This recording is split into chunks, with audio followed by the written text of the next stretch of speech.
Ladies and gentlemen, welcome to another Smokebox presented by BREALTV. I'm Dr. Green Thumb, aka Be Real, here with my partners and shit. You know what I mean? One of my fucking closest friends. I don't know how many years we've been hanging and smoking out together. He's done the Smokebox twice already, maybe 3 times, probably 4. This is the third. This is the third? Okay. This is the third. My man, the strong one. Deftones, Stephen Carpenter in the house. What's up, everybody? Or in the glass house. What's up, guys?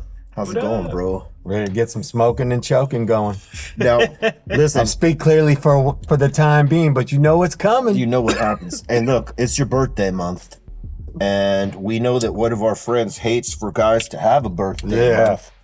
But it is, in fact, yours. It is. We just started yesterday, and my actual birthday will be tomorrow. Yeah. And, birthday. You know, and the box will be out, you know, by your birthday. Excellent.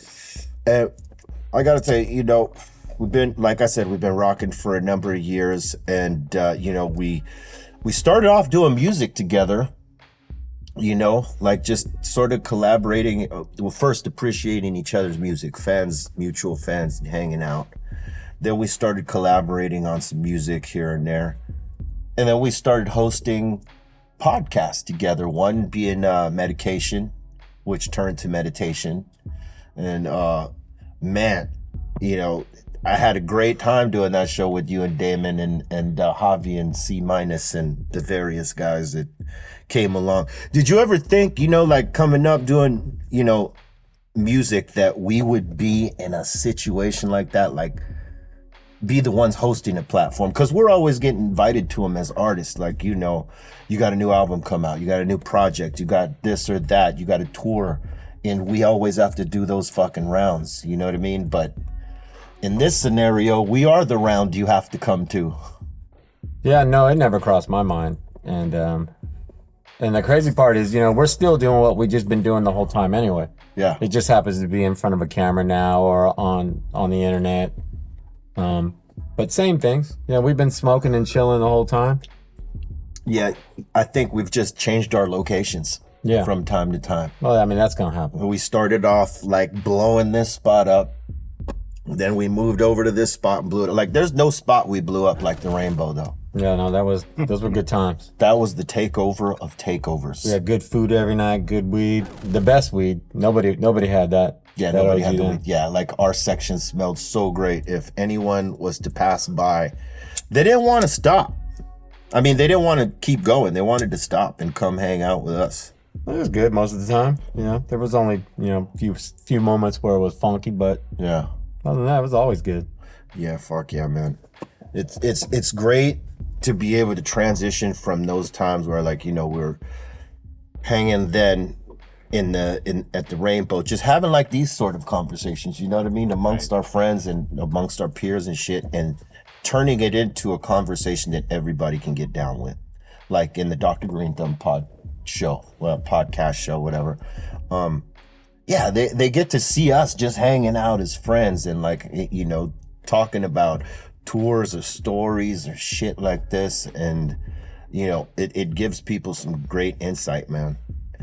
Yeah, it's fun, you know, and yeah, like I said, it's just us doing what we're doing, and only you guys get to experience, you know, us talking about and doing the same things that we've just been doing forever. I mean, the only thing that we're not doing that you see, you know, in this environment is actually our music. But even we do that now, you know. Yeah. When we do the jams and the mixes on Fridays and GPMs. Mm-hmm. Yeah. You and I just finished tours, right? You guys finished the Deftones tour in Cyprus. We just came out for that Slipknot tour. How was your tour experience right now in this time?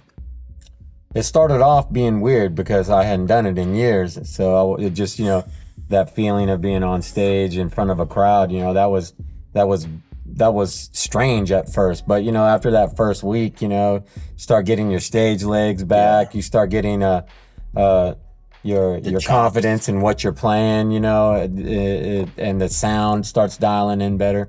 The experience overall becomes a much better experience. But that first week was, you know, first 4 or 5 shows, it was a lot of breaking. And it's always like the first 3 shows anyway, where you're like, you haven't done it in a while. You go hard, now you strain your muscles, and you got to recuperate in the first few shows. But so it was I didn't have that kind of issue because I didn't go extra hard. Like I said, I was still pacing. Adjusting. Yeah, you were pacing, right? But I mean, you still play at home.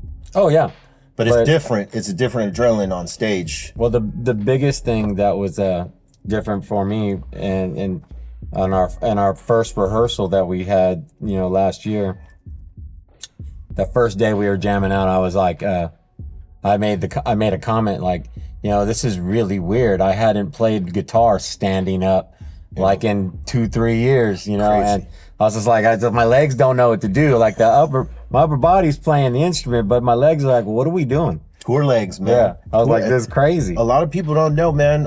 When you're off the road that long, and especially I think if you play an instrument, like you play guitar, bass, or keyboard standing up, you don't realize. We realize because we do it, but the realization is depending on how long you're playing, from an hour to an hour 30, right, or in between that. It takes tour legs to stay in pocket and stay playing strong, right? Because your sticks are everything. That's why, like in most sports, athletes train the shit out of their legs. Football players, baseball players, basketball players, and soccer players most especially, and even fucking golfers. You know what I mean? The legs are important, and it's your foundation. It's your foundation, and for musicians, I mean, you're not just carrying your body weight up there. You're carrying the weight of that guitar for an hour and a half. You know what I mean? And move it. So, like, if you don't got your sticks together, man, that shit is crazy. That people don't understand that. And I think it was important for a lot of us to, like, keep active in some sort of way so that when we did get back on stage, you didn't see that fatigue factor. You know what I mean? And we had to pace ourselves because, going on that first tour with Atmosphere, I found myself really pacing. You know what I mean? It wasn't a long show, but those first 4 or 5, I had to pace, you know what I mean? And the Slipknot even more because, we were without Sen for this tour. And it was just Lord, Bobo, and I, and it was a fast-paced show because it's Slipknot. Their crowd is crazy. We got to do something to feed that, right? So it's all this up-tempo stuff, and I felt it like the first 5 shows, and I realized I got to pace, and I got to work the shit out of my legs on the in-between days so I can get the strength back because the lyric stuff and the delivery was all there. But I'll tell you what, if your legs are going, you will lose the cadence, you will lose the delivery, you'll fall off beat because you're like, you're straining.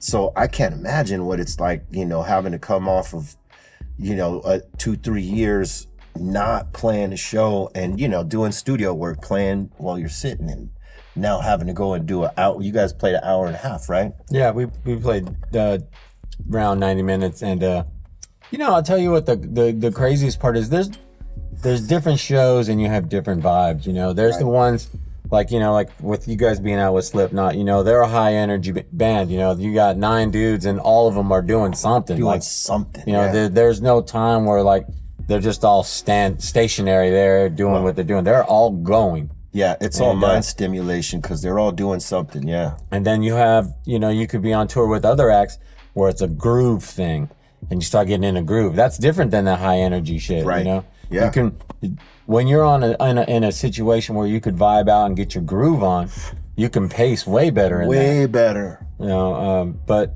like you said, having to pace yourself.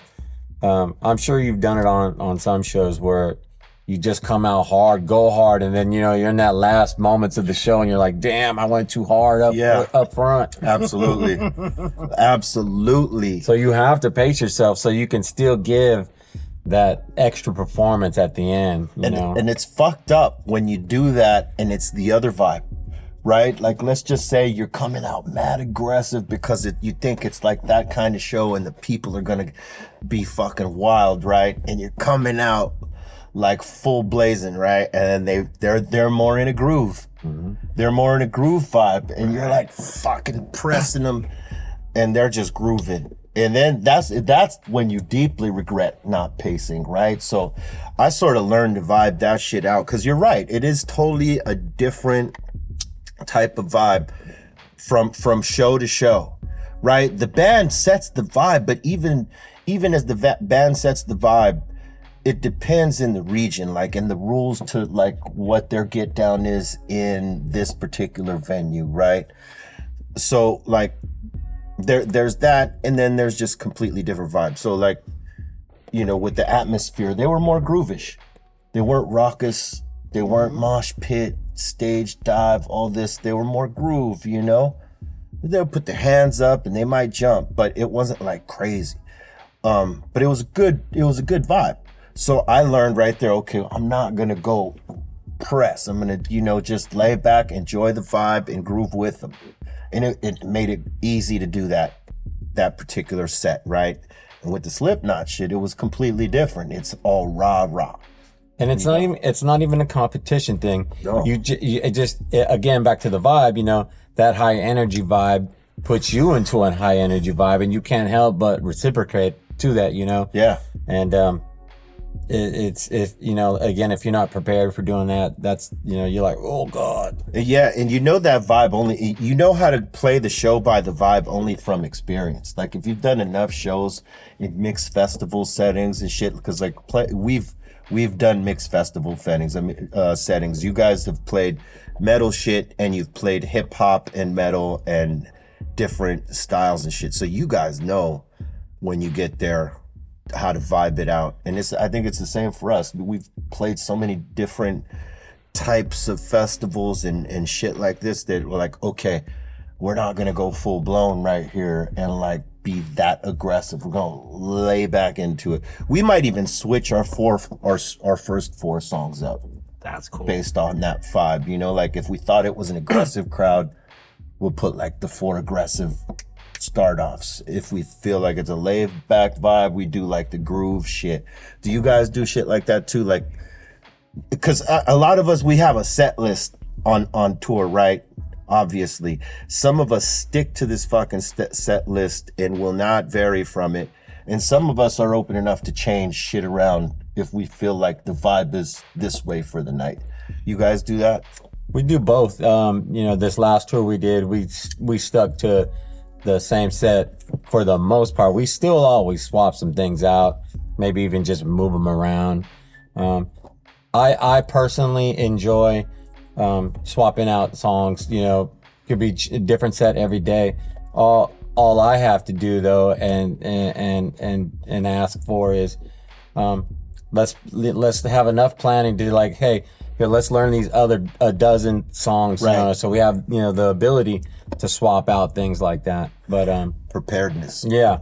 But lots of times, you know, like I said, this last tour, we stuck to predominantly the same set. You know, we did change things out. We only played 2 songs off of our last record. There's a lot more we could be playing. I know people would love to hear a lot more. If you guys, and they will. Have you guys done one of those things yet where promoters have asked you to do a tour based off of whole records? Whole records. Oh yeah, for sure. We've even done it before. Yeah, that is the only one you can't audible out of. Yeah. You know what I mean? Because I know when we did our Black Sunday run, we couldn't audible out of it. We've done it twice. We did a 20-year anniversary show of it, and I believe that was at the Smokeout or something like that, and then the 25-year, which was somewhere else. The thing we did different though, right? On the second time we played it, is we played it from the last song first to the first song last. We totally flipped the order. We played it in reverse. That's cool.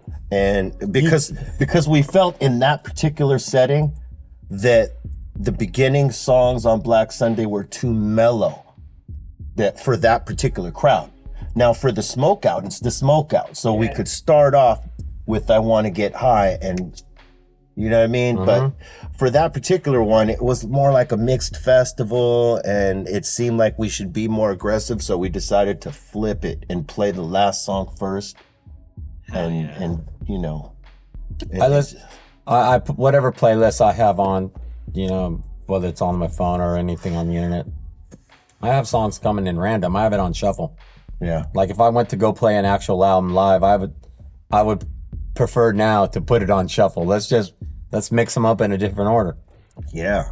But play all the songs from. You still get all the songs, just a different order I from think the it album counts. sequence. I think that counts as long as you play all the songs and you play them in whatever the fuck order you want. Yeah. Some people are gonna want it from beginning to end the way that the album pushes out. But I mean, you're the artist. You can fucking do whatever you want. And I believe that if it's the right pacing and the right transitioning into the songs, no matter how you fucking jumble it, because let's say on your album order, the biggest song on your album is song number 2. Mm-hmm. What are you gonna fucking do? You're gonna play the biggest song as the second song? On the second song of a 55-minute set, because most albums go about 50 minutes, 55, some an hour. But yeah, it's a long time to wait. I mean, it's, it's a long time to go when all the hits are in the front. You have to think though that if people are there to see an entire album being performed, right? Right. Then they're gonna wait. Well, I think that means they already like all the tracks from the album. They like that album, yeah. Right. So whether you playing them in order or not, I think they're gonna enjoy all the songs.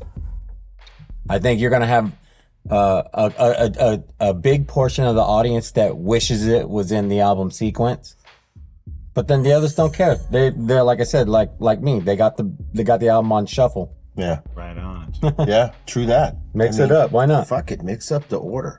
Especially nowadays, since it's not like how they used to do it before, when they used to do it with a lot of interludes and all that stuff. Yeah. You don't hear that much now. Yeah.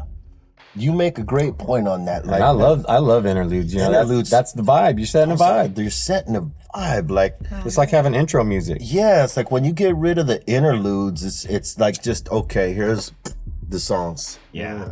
I mean, you could place the songs in order to how you feel they work and that people will get them. But like, to me, the interludes are always the transitions to different songs and sort of like maybe the base point of what this album is. The glue. Yeah, like fuck, Public Enemy used to have great, Oh my God. great transitions, and Muggs had great transitions, and fucking, not for Skits, nothing, too. but yeah, Sir Jinx, Woo. for the work he had done for Ice Cube and others. I mean, his and Crazy Tunes, rest in peace. Rest in peace. One of the best when it came to that sort of shit. I think that's definitely missing in a lot of music, not just hip hop, but because we're all telling different stories and different experiences. You know what I mean? I remember, even referencing Fear Factory right now, that they would use transition pieces and skits and intros and shit in their stuff, and it just set up the song so dope.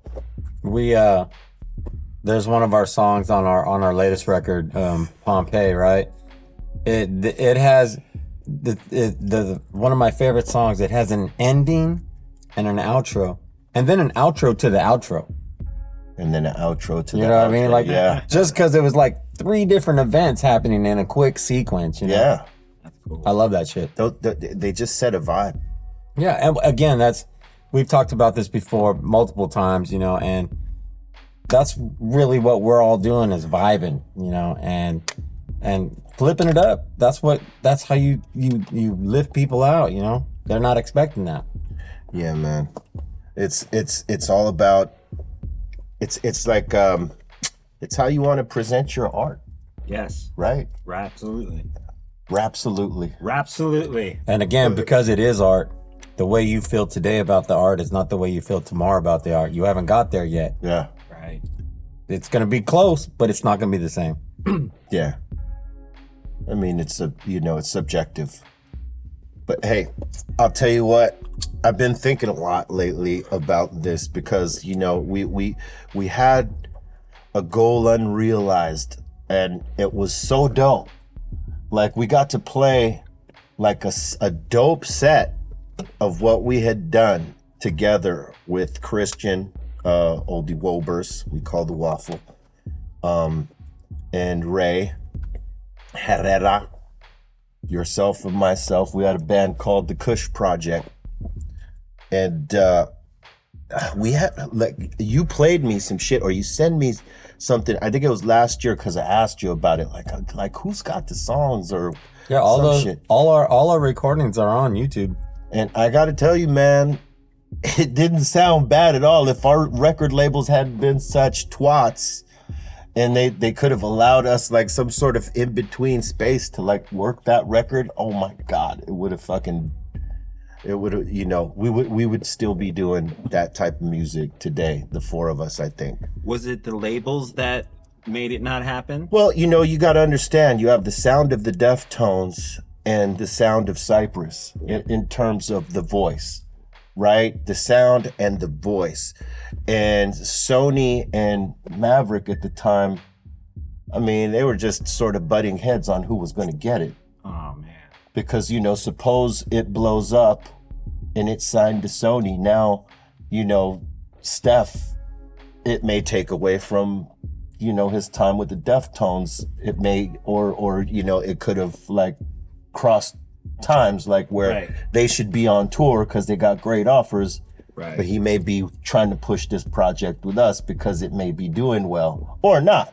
Right. Who knows? Or vice versa. And vice versa. If it's on Maverick and I got Cypress obligations, but my obligation over here is taking me over here. I got to promote this. I got to do all that shit. So there was that little fuckery that lied in. You know, neither labels wanted the other to have it. And I think our managers at the time too were like, hey, you know, Cypress is your shit. Hey, Deftones is your shit. We cannot have you pull away. Because the possibility of the band blowing up was there. You know what I mean? It was there, like, definitely, because it was a strong thing. Yeah. It's just, you know, labels got in the way. I think I was telling Steph the other day, I think we could make a new album and just leak it and give it out. Yeah, for sure. And not even worry about what the labels are gonna fucking say, because realistically, I've been a free agent for a long time, but giving away free music, they can't say shit, because it's not, you know, like if we go do shows, it'll be on a whim. It wouldn't be like, oh, we're gonna go do a world tour now, and Cypress and Deftones are gonna have to be on hold. Nah, it's just music that, you know, we thought you should listen to. And I think by now, the experience that we've all had since the time we made that first shit to now, we'd make something ridiculous. That's my pitch. I definitely think our physical abilities have been vastly improved since then. The quality of our equipment has gotten much greater since then. It couldn't help but be good. Imagine we did a pop-up show somewhere. No, I mean, yeah, easy. That would be great one time. Okay, well, we're gonna manifest this. We just said it. Maybe on the 6th Street Bridge, since that's where everybody's holding events. Quick little takeover. 1-2 song gig right there on the 6th Street Bridge. Get arrested on the 6th Street Bridge. Since that bridge went up, nothing but trouble. Every night, it's closed down. Now they're trying to put these speed bumps on there. Now they got patrol cops like walking the bridge to make sure no one is fucksing around. I wish everyone the best in the safest times on the bridge, but as long as everybody's gonna keep doing dumb stuff. Dumb shit. Yeah. You know what I mean? I bet our boy Damon Heller on the smoking scan is catching loving it. all kinds of shit. Loving it. Dude, Salute to my man Damon. Oh yeah. it's giving him that content. Oh man. I gotta tell you, man, I was telling someone, I don't know if we were talking about it on a Dr. Green Thumb show, but these street takeover motherfuckers should throw a pro event in a place, like, cause they got such fucking dope driving skills, man. Yeah. They could make real money off of it rather than just like it be some shit where chances are you could kill someone or, you know, fucking lose your car, smash it. How hard would it be for them to get a Goodyear tire endorsement? You know what I mean? Like easy. Everyone's just out there doing, you know, the sideshow contest. It would be a new event. Yeah. It'd be different, slightly different than drifting, obviously, but like Still very similar though. I mean, it's, you know, yeah. that's ultimately what it is. it's drifting in a smaller space. Mm-hmm. You know what I mean? And coordinating. It's almost like fucking the thing the best analogy I could give or equate it to is like synchronized swimming. Yeah. Because you got two cars fucking rocking donuts at the same time and drifting and doing crazy shit like that. And again, we could talk about all these dance crews. It ain't hard to perceive as this continues. These cars, these dudes not just being solo riders out there, but they start creating crews. Yeah. Start putting routines together. Crews. Hey, look, they got Street Outlaws. You ever seen this shit, right? Street Outlaws. It's a drag racing show, right? Where these dudes from Memphis or Florida or wherever, they come around and their crews race each other every fucking night. Well, not every night, but I'm saying it's like they do like a series. And I don't know how long it lasts every time they go, but like they're basically racing each other for money, for points.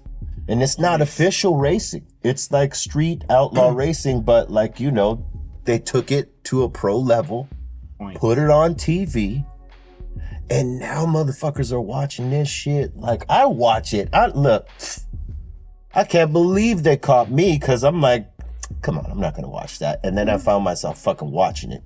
Yeah. Because some of the cars are really dope. Hell yeah. Fast as fuck. And sometimes there's a wipeout, unfortunately. No. We don't like to see people get fucked up, but No, there is that. And I'm saying, so if they allowed the street racers to take a street racing thing and go pro with it, why not these motherfuckers? Get off the street. Because the motherfuckers are gonna end up like you. We've seen people get wiped out by the tail end of the car when it's fucking whipping around. There was that one chick that got splashed. She got hit Happens all the time everywhere. 20 feet she fucking flew. Ooh, yeah. Hey, why is it that people that always just are standing too close trying to get footage on their phone? Because they trust the drivers. These drivers are so good. They trust it. They can get in and out without getting smashed. But it's like, Man. nah. Nah, man. It's like, nah. They go flying. You crazy. I just want Without to a say, kid. as a person that's, you may or may not know, as a person that's been hit by a car at least twice, Once for me. You should know better. Where there's the vehicles, stay out of the way. Right. Yes. Don't be stupid. There's no soft glancing blows. No. Not when it's metal. Along with momentum and weight against the human body. And then you got them running over other people because they're trying to flee the scene. Yeah. That part. It's messed up. That part. Man. That part. 100. Right, smoking and choking. Smoking and choking. Called it. Hey, so you guys are working on some new shit right now or getting ready to? Getting ready to. Just tuning up before. Yeah, just coming up with ideas at this point. More conversations at the moment than actual doing. That's good. You guys are one of the most consistent bands in serving up like dope shit to their fans, because motherfuckers be sitting on their hands a lot. They don't put the work in, and they lose their base and wonder how that happened. It's actually just doing what you've always done, giving your fans something cool and different, dope, and then going out there and playing for them, man. I mean, that's what it's about. And you could sit there and do nothing, but like when you're wondering where they're all at, maybe you sat on your fucking hands too long. And I think the more you work and stay consistent like the way you guys do, and other bands like ours that like stay in the fold no matter what, I think our fans love that shit, and that's why they stay with us. It's like, these motherfuckers stay working. Hell yeah. But I gotta say, man, I tell you though, when we're in a groove, we're really being productive. It's awesome. Then there's times where we ain't doing shit. Okay. Oh, I see what you're doing. I thought you were drinking water. That's water. Oh, It's just the big jug now. I thought you were taking dab hits too. No, it's like, damn, Steph, you doubling up in here. I wish I had that much kind of lung strength. Yeah, that's a hard one to do. Shit, I remember we had producer Mike Dean in here, and he was trying to do dabs in here, along with all this smoke. Oh, he wrecked himself something awful. Alright. But it was interesting. You know what I'm saying? But yeah, I think we need to call the waffle and see about doing a little project. Mine. You You know down? what I'm saying? If y'all want to see that out there, And he's back in town right now too. So if y'all want to see that, make sure you leave a comment saying we want to hear another Kush Project album. All right, along with some flame emojis to let us know you're listening out there. All right. If we don't see that, fuck off. If I recall, one of the first Kush you did at the Viper Room, which is the club night me and Eric Bobo used to do called Club Flavor. Club Flavor, yeah. Yeah. Yeah, We over played- the Viper Room. Yeah. We played a handful of gigs, I think. But the biggest one was the Smokeout. for sure. Yeah. I did not know that we were going to draw people like that. Because I don't, like I knew that Steph Tone and myself and Christian and Ray, we all come with the name there and all that stuff, Fear Factory, Deftones, Cypress, right? Right. But I didn't assume that was gonna be like something that was just gonna draw, because we got to show and prove how it looks on paper and how it sounds are two different things, right? So Right. I didn't know who was gonna come and see us on that side stage, but shit, when we went on, how many people do you think it was? Like 2,000, 3,000 people? Yeah, it was a big crowd. Yeah. We didn't, and it's the small stage, the little shitty mincy. Not to say we had shitty stages on the Smokeout, because all the stages were cool, but we were just on the smaller one. I think we only did like 4 songs, We did like four songs 4 there. or 5 at the most. Yeah. But it sounded so heavy because this dude and Christian made sure that they sounded thick in those pieces, man. Ooh. Yep, I agree. You know what was great was just playing those songs, not just live, but that live experience is great because it's always loud. Yeah. Oh, it was extra loud that day. I would imagine that somebody got some kind of footage of us that day. Somebody got it, I'm sure. Yeah, because there was plenty of cameras out there. Not camera phones yet. There wasn't yet. the camera phones, but I know there was a lot of like the Digital cameras. digital cameras and shit like that. Yeah, we just found a fucking box of a lot of our old school digital footage. You guys got a bunch of that lying around? You got to transfer? Oh yeah, I got a whole ton of stuff from way back then. Oh man, that's the shit fans right now wish they could see shit like that. I would see it, be like, wow, look at that. Oh yeah, we just watched the tape because by some miracle, Hydraulic back here, his father had one of those cameras from that time, like a newer one, but from that time Right. that plays those, those tapes. Wow. And we were looking at tapes from us playing Lollapalooza in 1996, where we were using the big Buddha. But what was crazy is that we had 2 pillars that went with the Buddha, and I don't know when we stopped using those, but like it looks so fucking cool. But it's crazy the nuggets that you'll find, like stuff you totally forgot about. Like I had totally forgotten about those pillars because we had been using the Buddha without them so long. I'd like forgot they existed, and seeing it and this little shit like that when you look back at your at your tapes that you find? Oh yeah, you're always gonna see something be like, "Wow, I can't believe we did that." Are there? Yeah, are there tapes? Are there tapes of you riding a half pipe on your bike? There's got to be some of that in there. Oh, you gotta find those. People don't even know this guy. He was about it. Bring those tapes. When's the last time you rode a half pipe? Then Got it. You got into getting that guitar more than the half pipe, huh? yeah, Right on, man. Hey, Yeah, I totally agree, man. You know, that was fucking potent. word up. Hey, I want to thank you for sitting in the box with us. No man, I love it. You know, Happy birthday. I already knew it'd be a challenge. I'd be like, eventually I'm gonna get it, and then that's it. You got it. This was the yeah, no.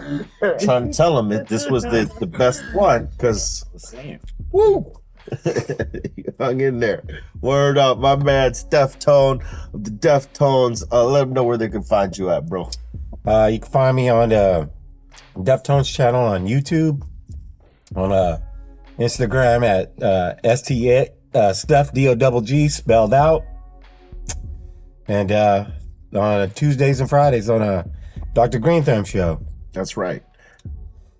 You just want to make sure that you know that we got DJ C minus back there. What up? Hydraulic. Make sure you check us out on the Dr. Green Thumb show Monday through Friday, 2 p.m. Pacific Standard Time, 5 Eastern on the start. It is live.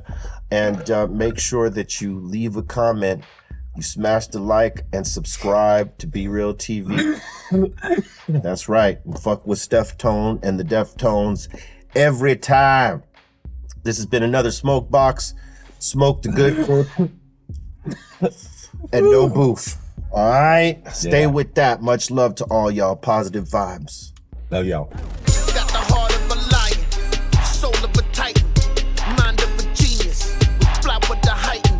All your senses is senseless, resistant, relentless. It's what they call you when your grind is endless. Let's get this. They say I'm psycho, I move weight like lipo. Got a big crib like Michael, out the window with a rifle. My wrist game on light show. I'm backstage with white hoes. I got pre-rolls in that red cup. That's key lime, don't like those. Got a full pack and we move that. Too aggressive, better pull back. Weight heavy, gotta run ready. My game steady, but you knew that. I'm too on, my crew strong.